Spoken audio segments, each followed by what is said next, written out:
cat is nuzzling against the tripod. So there are a couple different ways of doing this.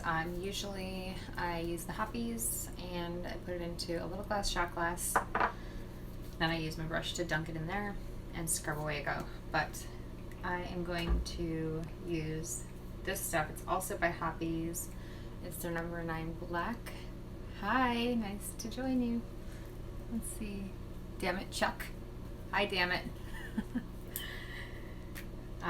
I really like this. I've used it one other time before, and the gun is really, really gunky. So I'm going to try this one out. It's a high performance gun cleaner, and it's a spray, so I don't have to worry about the little glass getting knocked over and cleaner, because the cat is going to jump up here at some point during this. I'm just going to spray everything. There is an awful lot of carbon buildup. It is pretty gross. I probably got like, I don't know, maybe 1,500 to 2,000 rounds through this thing since the last time I cleaned it. And usually I don't clean it that frequently, but things are slowing down for the winter season, and I'd rather not leave my guns like completely gummed up for long periods of time. So I'm just going to spray down all the parts.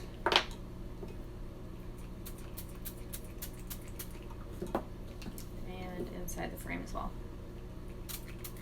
I just did a basic field strip on it. I'm not like disassembling all like the the trigger assembly and the mainspring housing and all that. I'm not taking all that out. I'm just gonna get what I can reach. A few more here just for good measure. Okay. So if you do not have one of these utility brushes, you can always use an old toothbrush. Don't use it for your mouth again after that. And I'm just gonna scrub away. I'm going to do the frame first. I'm going to let the solvent kind of sit and eat away some of that carbon that's built up on the barrel and the breech face there. And just whatever I can reach with the brush. I'm going to go back in after I'm done scrubbing with the brush with some Q-tips and like fine detail the little stuff rather than taking everything apart, because ain't nobody got time for that.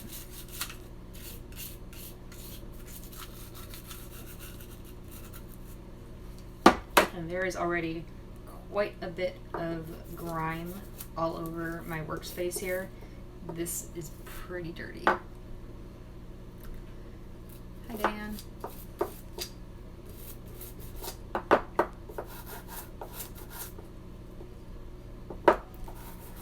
Did everyone else bring coffee today, or is it just me?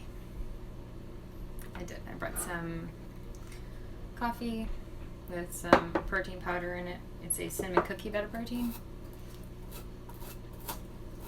So I get my go-go and my protein all in one cup.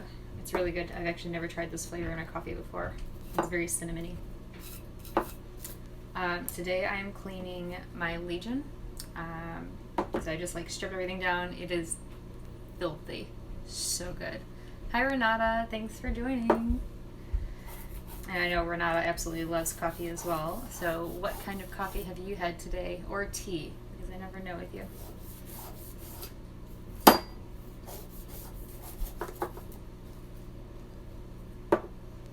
It is absolutely filthy. I really should clean this thing like 1,000 runs ago.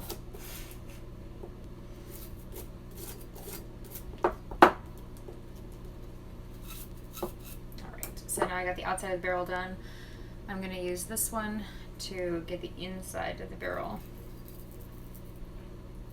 And it is super tight.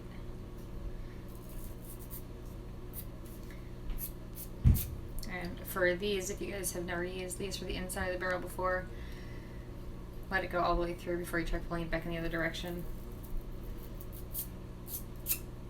I'm going to have black speckles all over this nice white poster next to me. Cup of black coffee. Ooh, black coffee. Ooh, pumpkin spice iced coffee. Nice.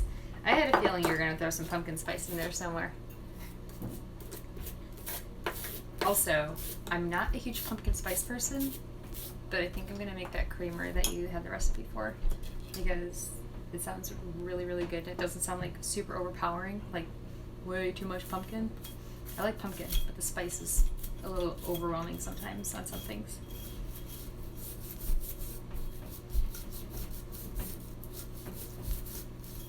I was on a black coffee kick for like a long time, and then I like got this sweet tooth and dumped as much stuff as I could find in it, and I haven't been back to black coffee since. I know, it's very bad. Oh, I definitely will. Okay, so you can see it's a messy job. I should be wearing a smock instead of one of my favorite shirts, but size matters.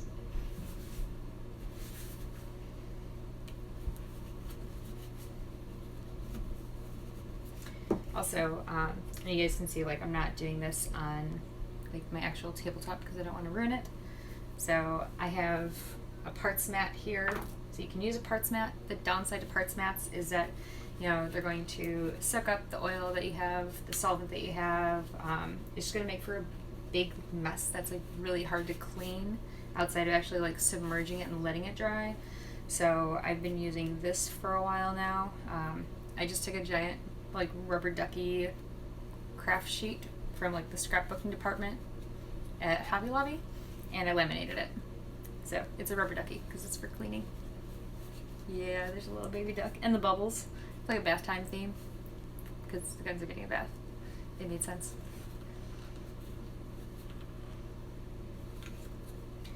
Best tip for a newbie would probably be to follow my lead like I'm doing on this today. I just did a basic field strip. If you like are under the assumption that you have to like take all of the internals out and the trigger assembly out and all of the things inside in order to be able to give your gun a good cleaning, and that's what's deterring you from actually getting into it and doing it, don't. You know, don't feel like you have to take the entire thing down every single time that you clean it. Now, if you've never completely disassembled it before, you could take it to a professional gunsmith or a friend who knows how to disassemble them all the way, bribe them with some cookies maybe, and have them disassemble it all the way. But for, you know, the majority of your cleanings, a regular field strip is just fine. I do have some field stripping tutorials on my YouTube channel. It's the Gat Girl, just to like help you get your gun down and apart for the basic cleaning. Beyond that, like I said, you absolutely can go farther down, but if what's scaring you away from doing any cleaning at all is the field stripping part, I can walk you through it.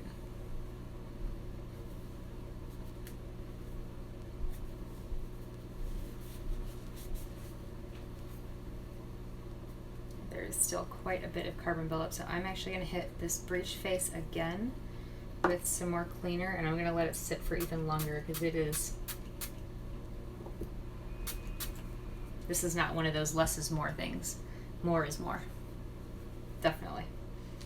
Okay. So I'm going to take my Q-tip and I'm just going to do a detailing to the rails and the little spots that my brush couldn't reach. It's also going to soak up all the solvent that's left behind. And I have like 5 Q-tips here. I definitely should have brought more because I'm going to need it. This thing is filthy.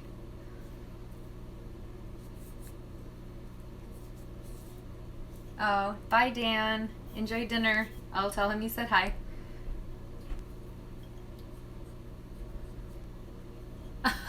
Yes, Renata, I just want you to bring me cookies. I will not decline cookies or edible gifts from anyone who wants me to clean their guns. It's my inner foodie.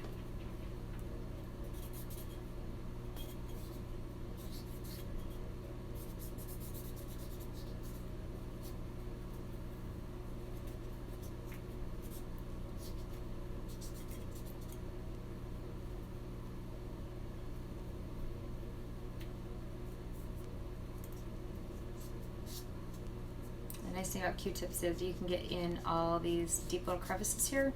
I don't know if you can see it. There's like lots of little channels and crevices inside. And it's definitely working. It's getting down into all those tight spots.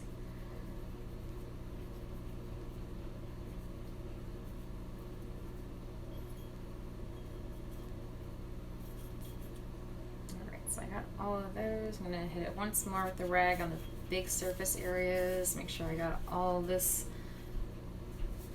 grime off of this. It's pretty dirty.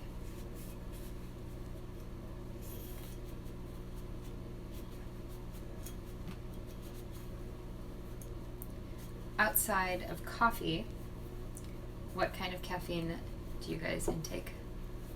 Tea? Energy drinks? What's your jam? What's your go-to if coffee is not an option?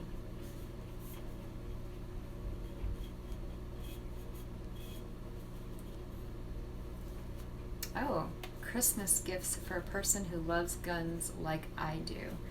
Well, reaching my level of obsession is very difficult, so I don't know if you're going to find someone just like me. But if you do have someone just like me,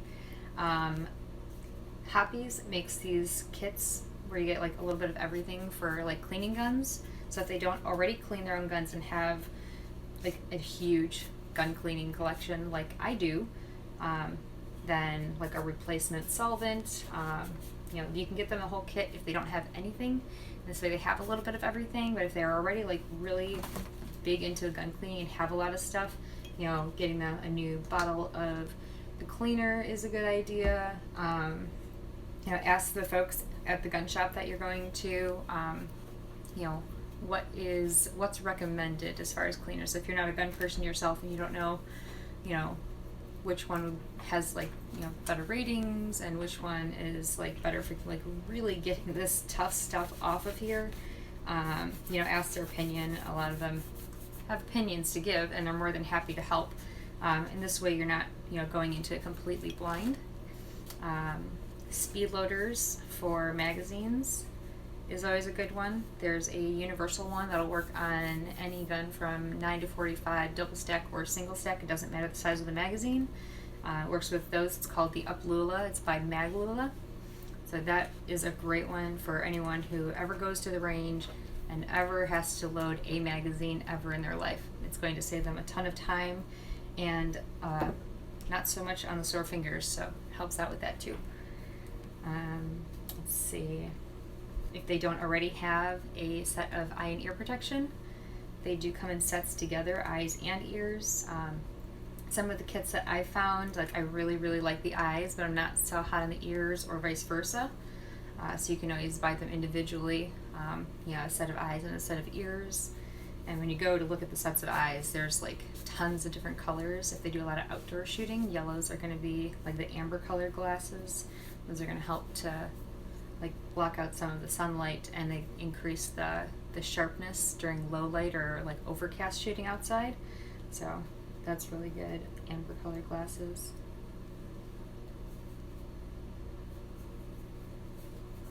I could probably go on and on this topic on all the things about that I like in the gun shop that I could like get for the people who like guns. Hey Jake.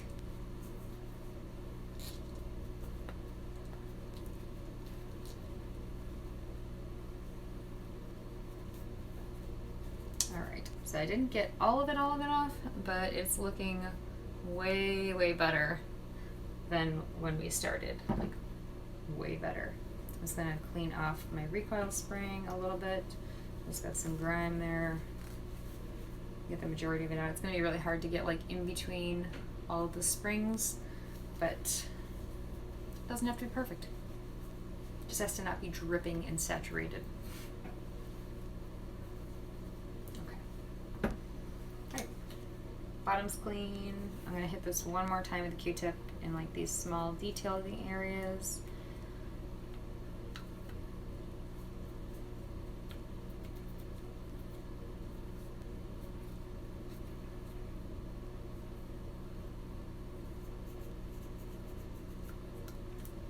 Student loans sucks. Yes, they do. Welcome.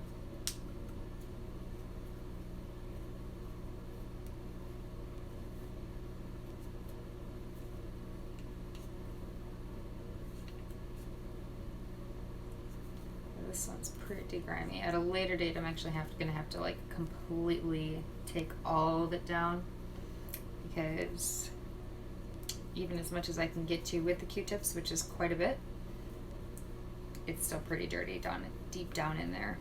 So eventually I'll do it. My shirts would make great gifts. laughandload.com. It's actually a great time of year to start working on getting your Christmas shopping in, because while Our shirt orders have been getting delivered within usually 15 to 18 days from the time of order. The Christmas season is not going to be good for anybody having anything shipped, so I would do it early if you're planning on doing that. This is one of my favorites, my Size Matters shirt.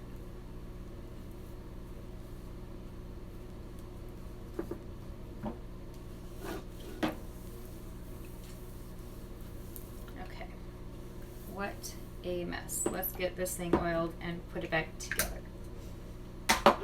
Another thing, and I didn't do it today just because I have like so many magazines and I don't want to keep you guys here from watching me for 2 hours to take all of them apart, but you can actually use the bottom of this to pop off your base plates and run this up the inside of your magazines to clean out the magazines.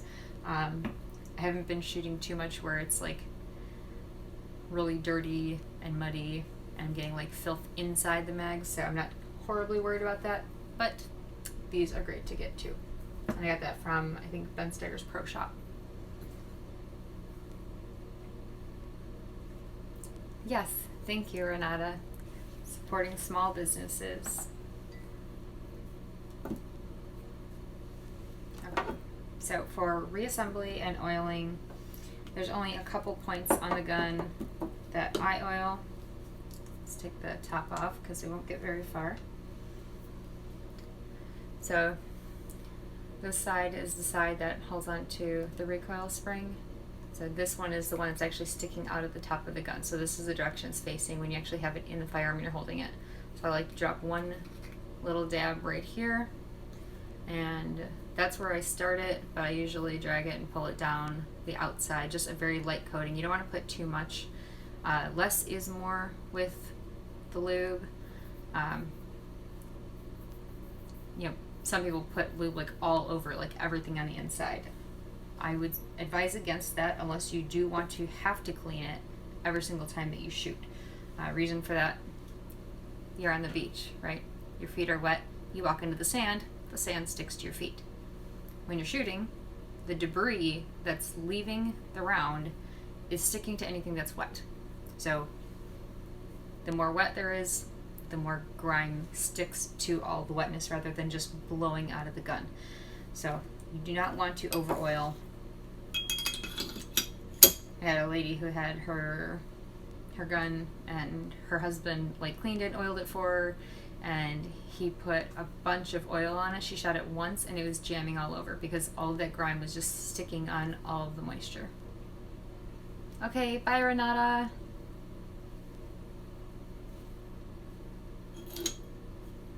So then I'm going to drop the recoil spring into its little space like this. And for lubrication from the slide to the frame has 4 rails, 1, 2, 3, and 4. You can either put the oil on those points or on the inside of the frame. The rails run along the inside here and there. You can put the oil there as well. I like to just put the 4 little dabs right on the top of the rail. 2, 3, and 4. And the only other place that I put it after that, when you move your trigger, there's a little piece that deactivates your drop safety, so I just boop, that's it. Put her back together.